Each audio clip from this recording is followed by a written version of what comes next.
大家好สวัสดีทุกคนเนาะขอต้อนรับเข้าสู่ Study Channel Which มีเรียนภาษาจีนไปกับตะบุยนั่นเองเนาะและเมื่อนี้เองเนาะเราจะมาเรียนต่อกับบล็อกที่แล้วนั่นก็คือการผสมคำระหว่างช่องหมูพยัญชนะกับยื่นหมูหรือว่าสระนั่นเองเนาะเดี๋ยวไปเบิ่งกันเลยว่าวิธีการผสมคำมีตัวใดๆไปเบิ่งกันเลย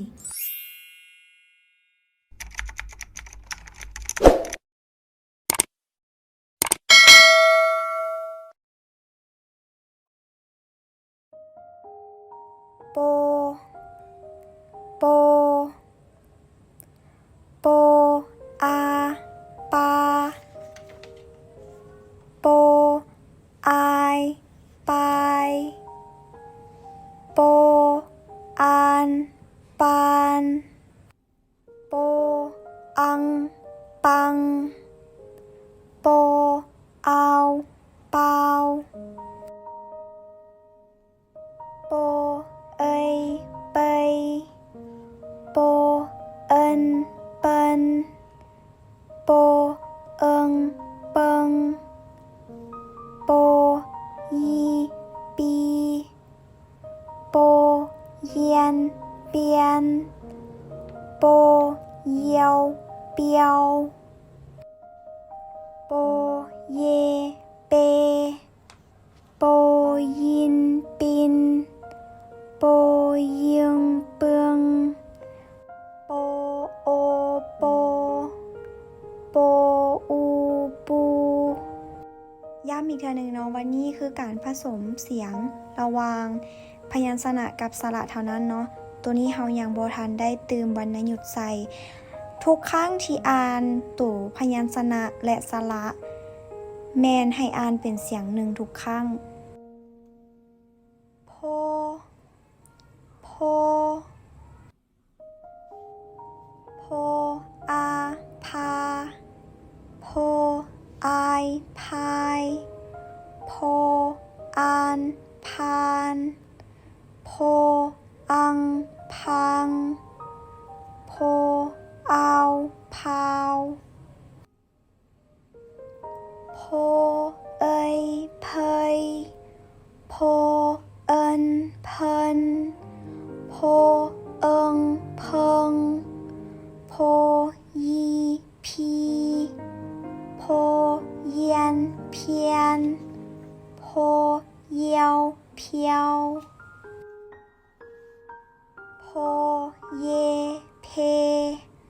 โพยินพินโพเยียงเพืองโพโอโพโพอูพูโมโมโมอามาโมอายไม้โมอานมันโมอังมังโมเอาเมาโมเอ้ยไม่โมเอินมันโมเอิงมังโมยีมีโมเยียนเมียนโมเยียวเมียวโมเยเมโมยินมินโมยิงมิงโมเอาเมาโมอูมูโฟโฟโฟอาฟาโฟอายไฟโฟอันฟานโฟอังฟังโฟเอาฟาวโฟเอ้ยเฟยโฟเอินเฟินโฟเอิงเฟิงโฟโอโฟโฟอูฟูเตอเตอเตออาตาเตออายตาย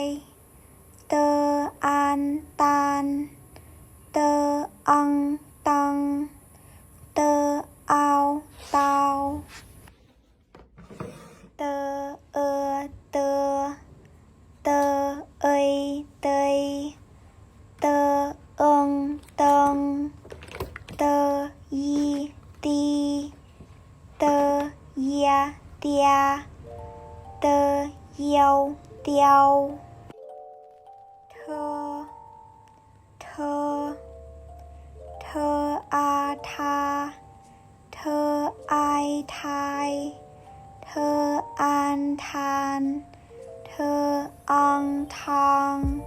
เธอเอาเท้าเธอเธอเธอเทิงเธอองทงเธอยีทีเธอเยียนเทียนเธอเยียวเที่ยวเน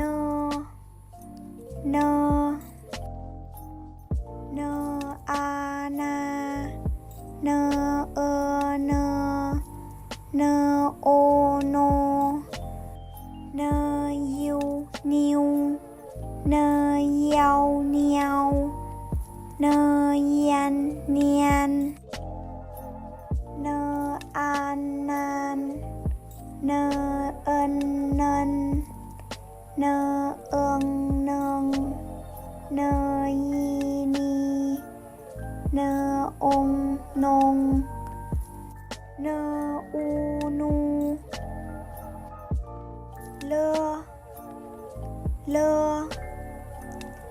เลอาลาเลอายลายเลอานลานเลอังลังเลอาวลาวเลเล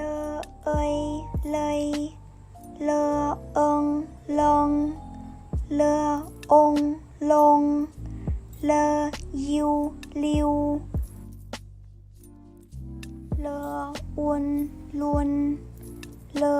โอโลเลอูลูเลอวนลวนเลเยเลียเกอากาเกออายกายเกอเอยเกยเกออังกังเกอเอิงเกิง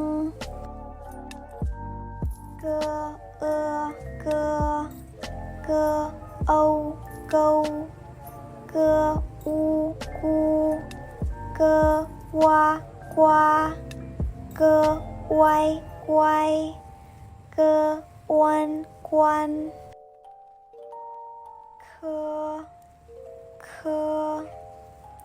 เคอาคาเคอายคายเคองคงเคเอิงเคิงเคอาวคาวเคเคอาวคาวเคอูคูเคเอาเขาเคอ้วนควานเคอุยคุย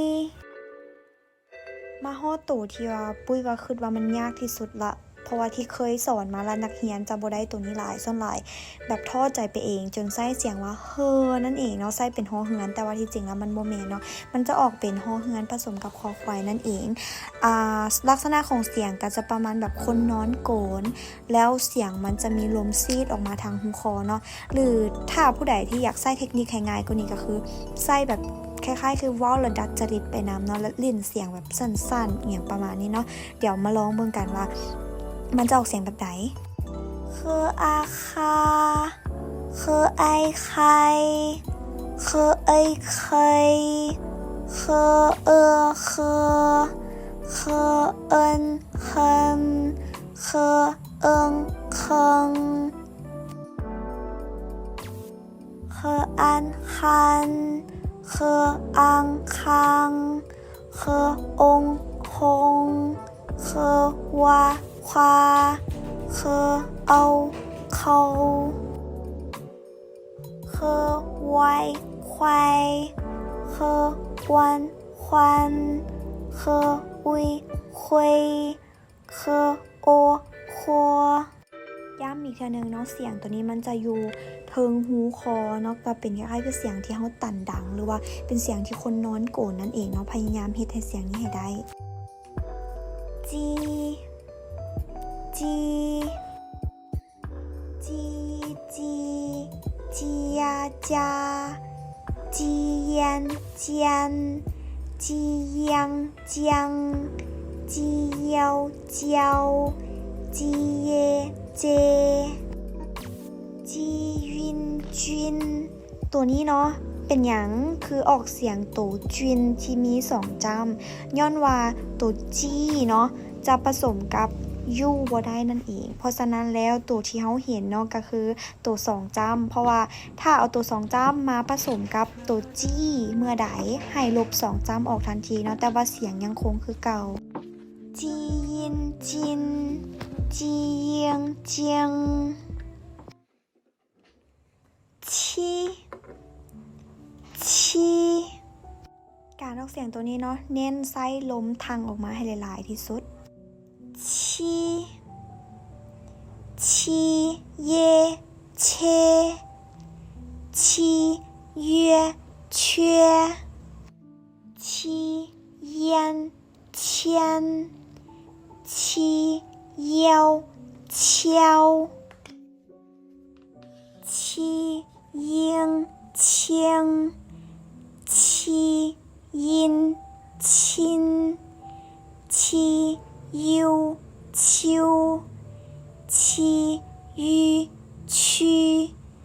ตัวนี้กับเส้นเดียวกันเนาะเป็นหยังคืออ่านออกเสียงเป็นตัวยู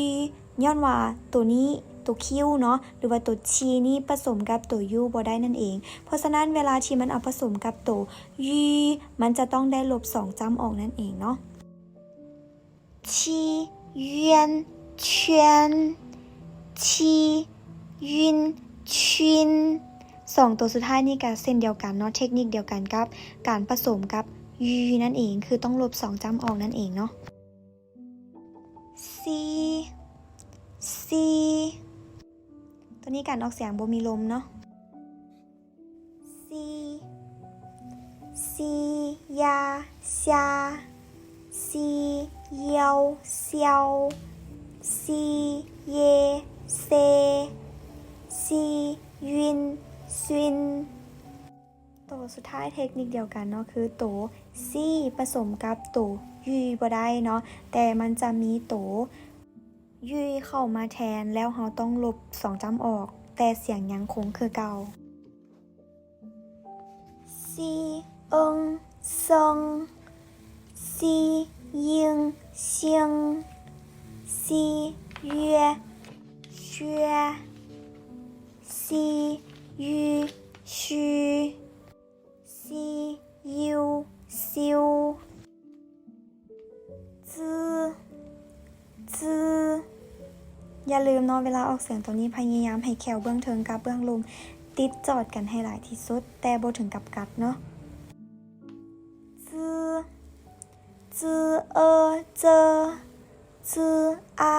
จาจือไอใจจืออันจันจืออังจังจือเอาเจ้าจือองจงจือเอาเจ้าตัวนี้ต่างกันกับตัวที่1จังไหนย้อนว่าตัวนี้จะเป็นเสียงสระเอาส่วนตัวที่1จะเป็นเสียงสระอาวนั่นเองจืออูจู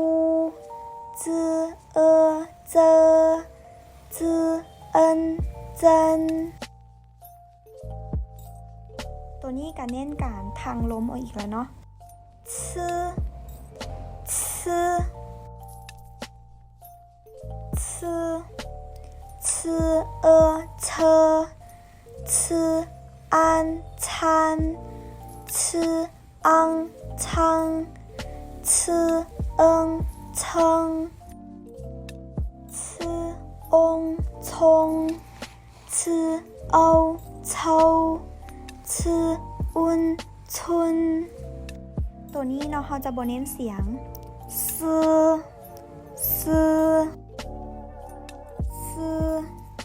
ซ ซื้ออูซูซื้อเซอซื้อองทรงซื้อโอโซซื้ออุยซุยซื้อโอโซตัวนี้ซ้ำกันเนาะซื้อไอไซซื้ออันซันซื้ออัง